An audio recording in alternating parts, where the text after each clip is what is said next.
For the White House enters its final leg, US President Donald Trump has made some tall and, as usual, unproven claims about his recovery from COVID-19.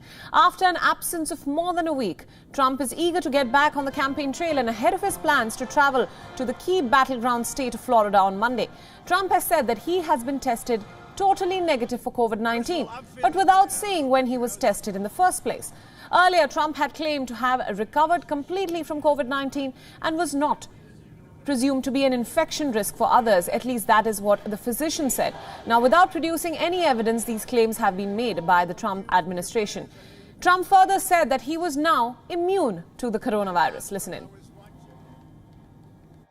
Yes, and not only that, it seems like I'm immune, so I can go way out of a basement, which I would have done anyway, and which I did, because you have to run a country. You have to get out of the basement, and it looks like I'm immune for, I don't know, maybe a long time, or maybe a short time. It could be a lifetime. Nobody really knows, but I'm immune. So the president is in very good shape. Been tested totally negative. I'm going to be out in Florida tomorrow working very hard because this is an election we have to win. This is the most important election of our lives. And whether it's evangelical, whether it's Christian evangelical, call it whatever you want, people of religion, this is the most important election of our lives. And we have to get out and we have to vote. The comments from Donald Trump come a day after his physician said that the president was no longer infectious. He never really explicitly mentioned whether Trump had tested negative for COVID-19. The scientific evidence has been inconclusive as to how long people who have recovered from COVID-19 have antibodies and are protected from a second infection. Trump's claims drew a flag from Twitter for violating the social media platform's rules. Twitter flagged the Trump tweet for violating its rules about spreading misleading information related to the pandemic. And Trump's tweet read, "A total and complete sign off from White House doctors yesterday. That means I can't get it and can't give it. Very nice to know."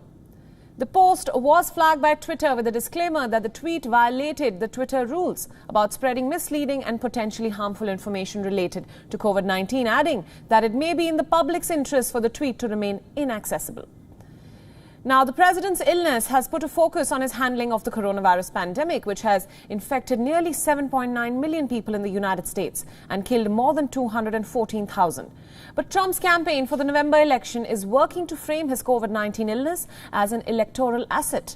Trump is trailing Democratic rival Joe Biden in opinion polls for now.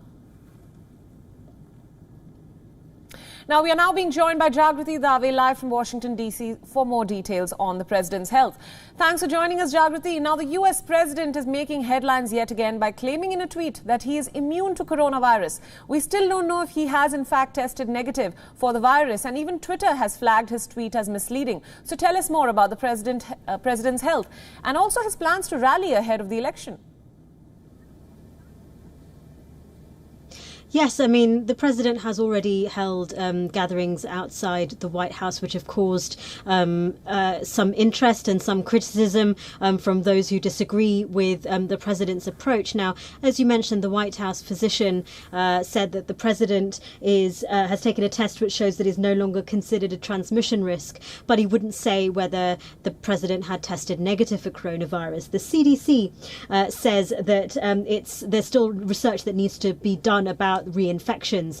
And so, the idea of immunity when it comes to COVID-19 is still something that is not known for certain. Much more evidence needs to be collected on this information. The CDC, the latest information there says there are no confirmed reports to date of a person being reinfected with COVID-19 within 3 months of initial infection. But the president clearly is raring to get back on that campaign trail. He has had about a week out of action. That's a week that his rival Joe Biden has had to go out campaigning, and so he's clearly raring to get back in front of his supporters, which is really the lifeblood of his campaign. And this comes as the latest polls show that Joe Biden, his lead ahead of President Donald Trump, is there. It's maintained and it's in double digits. Right.